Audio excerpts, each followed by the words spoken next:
Hello students, today we are going to talk about Hertz electromagnetic wave theory, electromagnetic waves and characteristics of EM waves.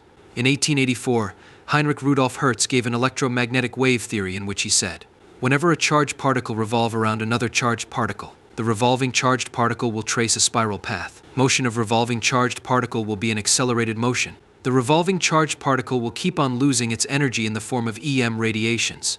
Before I talk about EM waves, make sure to like and subscribe to our channel. Now let's talk about electromagnetic waves.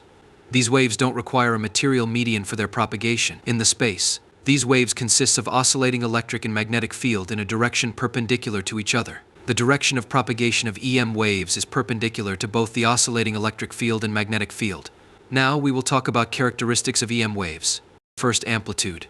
The maximum displacement traveled by a wave from the mean position either in positive direction or in negative direction is called as amplitude of the wave. The SI unit is meter and the symbol is m. Second, wavelength. The distance between the maximum minimum of two consecutive crests or troughs is called wavelength. The SI unit is meter but the symbol in lambda. Third, frequency.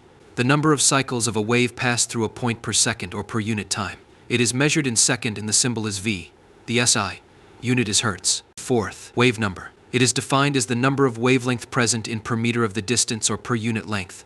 The SI unit is meter and the symbol is nu bar. The speed of the EM waves, which is also denoted as c, is 3 times 10 raised to the power 8 meter per second, which is also known as speed of light in a vacuum. Let's talk about relationship between speed of light, wavelength, frequency, and wave number. First, speed of light is equals to frequency into wavelength. Second, speed of light is equals to frequency upon nu bar. Third, frequency is equal to speed of light into nu bar. This equation is derived from second equation.